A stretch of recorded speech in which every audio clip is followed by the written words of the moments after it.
kelas silakan memimpin berdoa. Di tempat duduk siap, gerak. Doa mulai.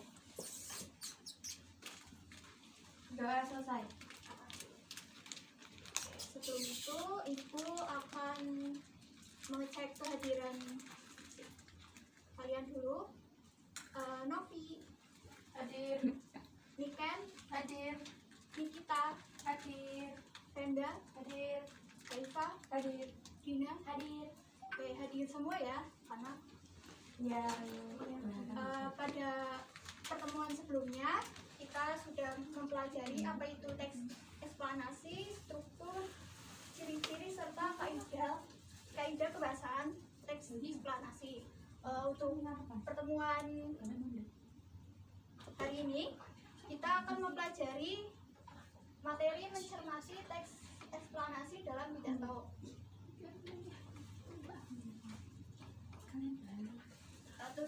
Tujuan pembelajaran peserta didik mampu mengidentifikasi hubungan sebab dan akibat yang terdapat dalam pidato.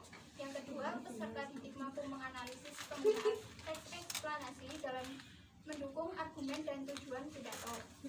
Dan yang ketiga, peserta didik dapat memahami makna pidato melalui teks eksplanasi.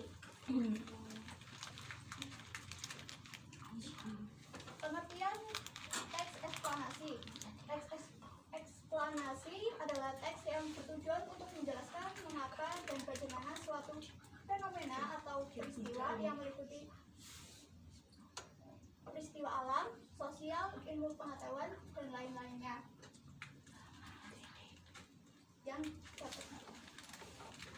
dapat terjadi.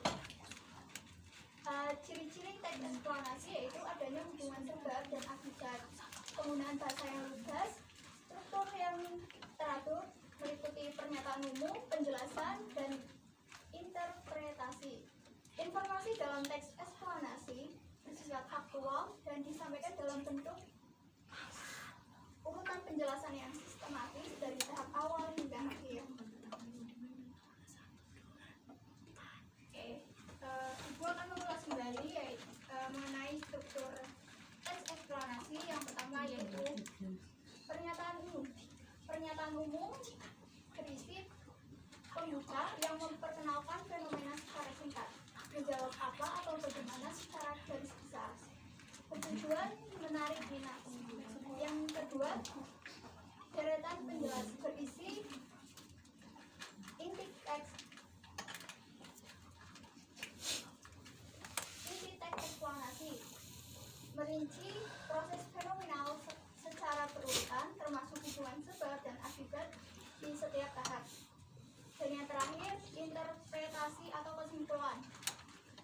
Penutup yang berisi pandangan atau simpulan penulis tentang fenomena yang dijelaskan. Teks eksplanasi dalam pidato. Unsur teks eksplanasi seringkali ditemukan dalam pidato persuasif atau kenegaraan. Orator atau yang berpidato tidak hanya menyampaikan pendapatnya, tetapi juga menjelaskan mengapa atau bagaimana suatu kondisi terjadi. Dengan memaparkan hubungan sebab dan akibat suatu peristiwa agar pendengar memahami dasar pemikirannya. Selanjutnya yaitu pentingnya mencermati teks eksplanasi dalam pidato. Yang pertama, memahami argumen orator. Mengidentifikasi hubungan sebab dan akibat dapat membantu alur pikir atau argumen yang disampaikan orator. Selain itu, membantu kita mengerti mengapa suatu kondisi terjadi atau hal yang harus dilakukan. Yang kedua, evaluasi argumen. Penjelasan sebab dan akibat membantu dalam menilai apakah argumen yang disampaikan orator logis, masuk akal, dan didukung oleh fakta atau penalaran yang kuat. Yang ketiga, memahami pesan utama. Unsur eksplanasi seringkali menjadi inti yang ingin disampaikan. Dengan demikian, hal tersebut membantu kita memahami pokok atau esensi dari pidato tersebut. Dan yang terakhir yaitu literasi kritis. Kemampuan ini sangat penting di era informasi. Memahami suatu gagasan melalui sebab dan akibat membantu kita menjadi pendengar dan pembaca yang kritis. Tidak mudah menerima informasi tanpa memahami dasar yang jelas. Selanjutnya yaitu cara mencermati teks eksplanasi dalam pidato. Yang pertama, kita bisa melakukan dengan identifikasi gagasan utama, yaitu dengan mencari topik atau masalah utama yang dibahas dalam pidato. Yang kedua yaitu perhatikan kata kunci sebab dan akibat. Ini misalnya contoh sebab, oleh sebab itu, sebab dan lain-lainnya. Yang selanjutnya yaitu akibat, contoh akibat, ini misalnya oleh karena itu, maka, sehingga, dan lain-lainnya. Oke, karena materi sudah selesai, kita masuk ke penugasan. Sebelum penugasan, karena kayaknya sudah mulai mengantuk, kita melakukan ice breaking dulu. Untuk semuanya bisa berdiri dulu.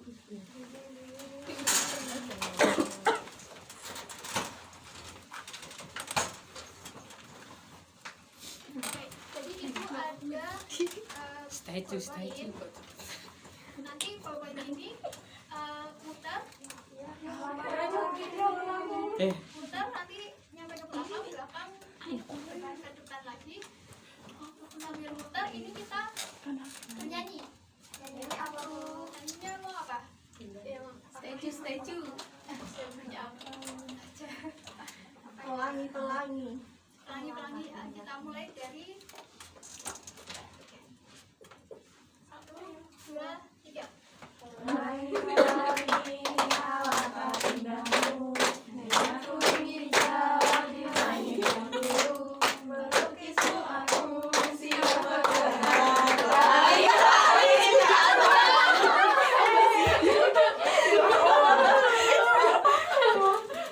Semuanya berdiri siapa? Nanti Aldini maju untuk mempresentasikan hasil dirinya ya. Udah nih Bu, duduk. Satu lagi. Kita ganti lagu Balantu. Dari belakang, dari depan aja. Dari depan aja, Bu.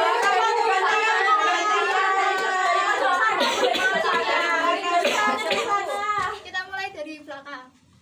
Kita mulai 1, 2, 3. Halo, 1, 2, 3.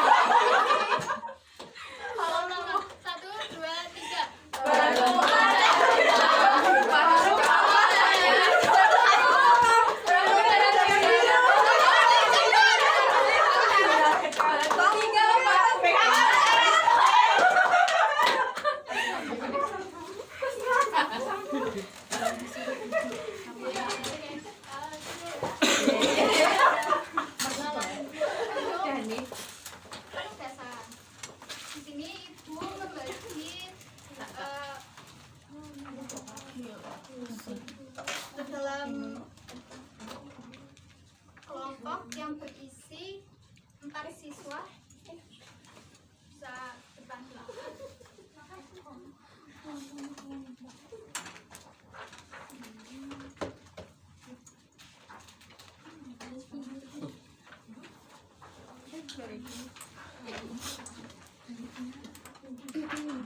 Oke, untuk waktu pengerjaan 20 menit apakah cukup? Oke, silakan dikerjakan.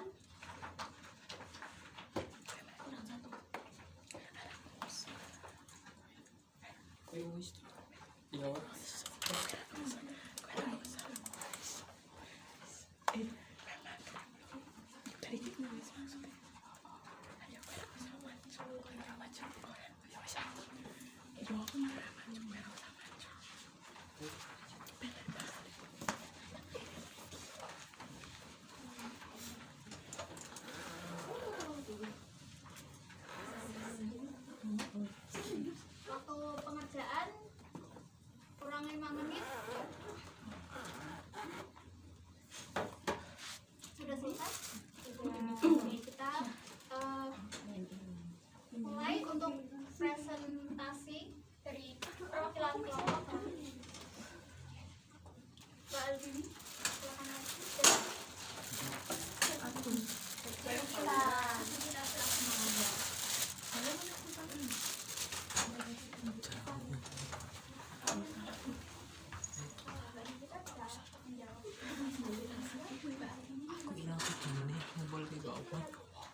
Oke, jadi ini saya perwakilan dari kelompok 2 akan membacakan hasil diskusi kelompok kami.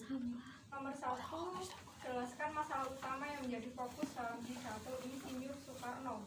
Jawabannya adalah masalah utama yang menjadi fokus dalam pidato Insinyur Soekarno adalah penjajahan yang dilakukan oleh Belanda terhadap Indonesia. Soekarno menekankan bahwa kemerdekaan harus diperjuangkan dan tidak akan datang dengan sendirinya. Kutipan teks, kemerdekaan harus diperjuangkan dan tidak akan jatuh begitu saja dari langit. Yang kedua, identifikasi sebab utama yang muncul pada masalah tersebut. Sebab utama yang muncul pada masalah tersebut adalah ketidakadilan dan penindasan yang dilakukan oleh kaum imperialis, khususnya Belanda, terhadap rakyat Indonesia. Soekarno menyatakan bahwa kondisi ini mendorong perlunya perjuangan untuk meraih kemerdekaan. Kutipan teks, kepada kaum imperialis itu kami tidak akan puas memberi ingat dengan kesucian hati. Janganlah menyusarakan sekali kepada rakyat. Kemudian saya perwakilan dari kelompok 4 akan mempresentasikan tanggung jawab nomor 3. Nomor 3 adalah jelaskan akibat yang disebutkan Insinyur Soekarno jika kaum imperialis terus menyampaikan tuntunan rakyat. Jawabannya adalah akibat yang disebutkan Insinyur Soekarno jika kaum imperialis terus menyampaikan tuntunan rakyat adalah terjadi revolusi. Ia memperingatkan bahwa revolusi adalah hasil dari kondisi sosial yang tertekan dan tidak dapat dihindari ketika penindasan terus berlanjut. Kutipan teksnya adalah revolusi adalah bikinan pergaulan hidup yang hampir tenggelam menutup jalan napasnya di dalam kesesangkaan, yakni bikinan pergaulan hidup sendiri yang kepepet. Nomor 4 adalah soalnya apa tindakan yang disampaikan dalam pidato untuk mengatasi masalah tersebut. Jawabannya, tindakan yang disampaikan dalam pidato untuk mengatasi masalah tersebut adalah menyerukan kepada rakyat untuk bersatu dan berjuang demi kemerdekaan. Soekarno mengajak rakyat untuk aktif memperjuangkan hak-hak mereka dan tidak hanya menunggu perubahan. Kutipan teksnya, kami sekarang ini hanya mengetahui bahwa kemerdekaan standar nasionalisme. Karena itu kami menghidup-hidupkan nasionalisme bahwa tidak ada kemerdekaan standar persatuan Indonesia. Beri tepuk tangan untuk kelompok Mbak Aldini dan Oke, terima kasih. Untuk LKPD-nya bisa dikumpulkan. Oke, bisa gitu tadi. Oke, karena pembelajaran pada hari ini tidak selesai, Ibu cukupkan. Pertemuan berikutnya kita akan mempelajari yaitu teks laporan hasil observasi. Bisa dipelajari terlebih dahulu di rumah. Sekian, cukupkan. Wassalamualaikum warahmatullahi wabarakatuh. Waalaikumsalam warahmatullahi wabarakatuh.